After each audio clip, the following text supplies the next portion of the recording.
Xin chào các anh chị và các bạn. Hôm nay thì kênh Mèo Hay Thị Trường Miền Tây tiến hành thực nghiệm để tìm xem coi có cái cách rã đông nào mà nó nhanh nhất. Thì sáng nay mình có nhờ bà xã mua một miếng thịt. Bây giờ mình cắt ra, chia ra làm 3 phần, rồi bỏ vào tủ ngăn đông của tủ lạnh cho nó đông lại. Để tối nay thì chúng ta tiến hành thực nghiệm xem cái cách rã đông nào là nó hiệu quả nhất trong 3 cái cách phổ biến nhất nha các bạn. Rồi bây giờ chúng ta bắt đầu xắt thịt nha.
Tủ lạnh cấp đông cho nó các bạn.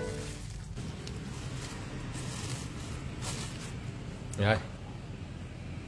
Hello các anh chị và các bạn. Hôm nay chúng ta sẽ tìm hiểu về cách rã đông. Thường thì tủ lạnh chúng ta thường cấp đông cho thịt nè, cá nè, các loại hải sản vân vân. Có nhiều cách rã đông khác nhau. Cách thông thường là lấy thực phẩm ra khỏi tủ đông, rồi chờ chừng nào nó tự rã đông một cách tự nhiên thì chúng ta lấy thực phẩm ta nấu nướng. Thì cái hình thức này nó mất khá lâu, thường nó mất từ 1 tiếng rưỡi cho tới 2 tiếng đồng hồ. Có người buổi sáng trước khi đi làm phải lấy cái thực phẩm cấp đông ra để ở ngoài, tới trưa về đó thực phẩm nó mới rã đông hết thì mới dùng để nấu nướng. Một cách nữa là có thể rã đông với nước ấm khoảng 40 độ và một ít đường, một ít chanh. Cái này sẽ rã đông tương đối nhanh. Cách thứ ba cũng là một cách rã đông nhanh, dùng nước ấm khoảng 40 độ với pha một ít giấm và một ít muối để rã đông. Thì cách này cũng nhanh. Và cách này là một trong những cách có thể áp dụng cho tất cả mọi loại thực phẩm. Còn nếu rã đông với đường đó thì người ta khuyên là không nên áp dụng với là thực phẩm là cá và hải sản, vì nó sẽ làm mất vị. Hôm nay chúng ta sẽ thí nghiệm rã đông bằng 3 cách. Cách thứ nhất là để thực phẩm cấp đông vào trong một cái tô nước bình thường. Cách thứ hai, chúng ta sẽ pha một ít nước chanh vào, dùng nước chanh và đường để thực hiện rã đông. Chúng ta quậy cho tan ha, rồi sau đó thì cho một ít nước ấm vào, một ít nước sôi vào cho nó đủ cái nhiệt độ khoảng 40. Ở cái tô này thì chúng ta cho một ít muối vào và giấm. Bên này thì đường và nước chanh, còn bên này thì muối và giấm. Đây là khoảng 1 muỗng giấm, muỗng canh giấm.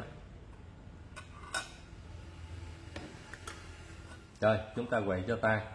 Còn cái cách mà để mà làm cho cái nước nó đạt khoảng 40 độ á, thì chúng ta sẽ pha 1/5 lượng nước sôi với là 4 phần lượng nước lạnh. Đây, nước sôi đã nấu rồi đây. Hồi nãy là cái phần nước lạnh là mình cho nó khoảng 2/3 cốc này nè, cho nên bây giờ nước sôi mình chế khoảng 1/5 cốc thôi. Đến đây cũng vậy, mình cho vào để cho đảm cái nhiệt độ nước á nó ấm thôi, nó khoảng 40 độ C thôi. Nóng quá cũng không tốt mà nguội quá cũng không tốt. Và bây giờ thì mình lấy thực phẩm cấp đông ra, mình cho nó vào nha các bạn. Đây là 3 cái bọc thịt mình đã cắt hồi sáng và mình đã cho vào cái tủ đông. Bây giờ chúng ta sẽ lột ra và bỏ vô, rồi bắt đầu tính thời gian xem là trong 3 cái loại này cái loại nước nào là hiệu quả nhất. Cái này chúng ta cho vào cái phần nước thường ha, tức là chúng ta rã đông tự nhiên. Rồi phần thịt này chúng ta cho vào cái phần nước đường và chanh. Phần thịt cuối cùng chúng ta cho vào phần muối và giấm.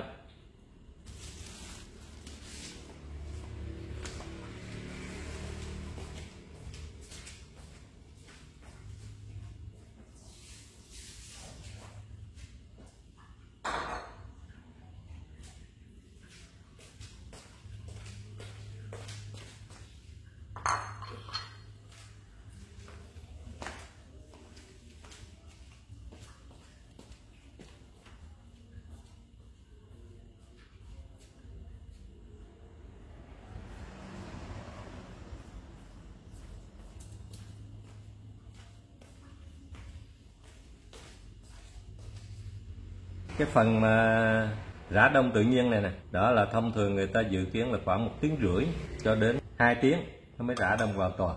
Còn những cái phần rã đông bằng nước đường hoặc bằng muối thì nó sẽ nhanh hơn. Về cái cách mà rã đông đối với nước muối và giấm hoặc là đối với nước đường và chanh thì người ta hướng dẫn là nên ngâm khoảng 10 phút. Sau đó thì vớt ra và chờ khoảng 5 tới 10 phút nữa là nó có thể sử dụng được, có thể rã đông hoàn toàn. Rồi chúng ta sẽ chờ đợi trong giây lát thôi các bạn. Khuyến cáo có những cách rã đông không đúng cần phải tránh. Thứ nhất là rã đông bằng cách dùng chảo dầu nóng rồi bỏ cái thực phẩm cấp đông vào. Cái này khi mà nước nó tan ra, nó gặp dầu nóng thì nó phản ứng rất là dữ dội, nó sẽ nổ rồi bắn tung tóe. Cái thứ hai là rã đông bằng lò nướng thì người ta cũng khuyến khích không nên dùng. Cái này thực phẩm nó rất dễ nhiễm khuẩn, nhiễm bẩn. Và cách thứ ba là rã đông bằng cái cách nấu nóng thì người ta cũng khuyên cáo là không nên dùng vì nó mất hết chất bổ dưỡng. Nhiều người cho rằng giải đông bằng muối và giấm có thể làm cho thực phẩm nó mặn hoặc là nó chua. Muối và giấm chẳng những không làm hỏng thực phẩm mà nó còn giúp làm cho thực phẩm tươi hơn, sạch hơn, thậm chí nó tẩy được, nó khử được mùi tanh của thực phẩm. Rồi, như vậy là giờ đúng 9 giờ các bạn. Như vậy là trong khoảng 10 phút thôi. Thì bây giờ chúng ta thử coi kết quả nó ra sao nghe các bạn. Trước hết là cái loại ngâm với muối và giấm. Rồi chúng ta thấy rã ra hết nè, tự động rã ra hết rồi. Cái tỷ lệ mà còn gắn kết, còn dính rất là thấp, gắn kết rất là thấp, rất là lỏng. Đó, như vậy là sau có khoảng 10 phút thôi là cái phần ngâm muối và giấm coi như đã rã hoàn toàn. Thứ hai là đối với cái ngâm với đường và chanh cũng tương đối ra rồi, nhưng phần phía trong vẫn còn cứng nha, còn dính cứng nè, có thể gỡ ra được rồi nhưng mà phần phía trong vẫn chậm thấm, vẫn còn dính cứng. Thì cái này thêm chừng một vài phút nữa thì là có thể rã đông hoàn toàn. Như vậy thì sau 10 phút thì cái này nó rã được khoảng 70%, còn 30% nữa. Còn cái này là rã bằng phương pháp bình thường, nhúng nước bình thường, không có ra các bạn, chỉ có một miếng rời ở ngoài là nó rớt ra thôi, còn nó chưa có ra được. Bẻ rất nặng tay mà không ra. Rồi như vậy thì qua đây thì chúng ta có thể kết luận ha các bạn. Để rã đông nhanh thì có thể sử dụng nước ấm khoảng 40 độ, cho thêm một ít muối, một ít giấm, tùy theo cái lượng thực phẩm ít nhiều mà chúng ta cân đối. Thì trong vòng 10 tới 12 phút sẽ rã đông được thịt. Ngoài ra có thể áp dụng một cái cách khác là sử dụng đường và nước chanh cũng có thể giúp rã đông khá nhanh. Theo cái mức độ này thì chúng ta tính là khoảng 15 tới 17 phút cũng rã đông được thịt. Còn rã đông bằng cái phương pháp bình thường thì tương đối lâu một chút, nó mất thời gian khoảng trên dưới 1 tiếng, từ 1 tiếng đến 2 tiếng tùy theo cái khối lượng thực phẩm thì nó mới rã đông được. Cái này nó còn rất là lạnh và nó chưa có thấm được vào bên trong, nó chưa có hiện tượng là tự rã đông được, khác với hai cái trường hợp bên này. Do đó có thể nói cái cách mà tốt nhất các bạn là chúng ta rã đông bằng giấm, muối và nước ấm 40 độ. Rồi, video hôm nay đến đây là kết thúc. Xin cảm ơn các bạn đã theo dõi. Hy vọng video này sẽ cung cấp cho chúng ta thêm một cái cách rã đông đúng, hiệu quả, nhanh chóng, giúp cho chúng ta chuẩn bị được những bữa cơm ngon. Nếu thấy video thú vị, xin hãy tặng cho kênh một nút like và một nút đăng ký. Xin cảm ơn rất nhiều. Xin chào tạm biệt và hẹn gặp lại trong video lần sau. Xin chào.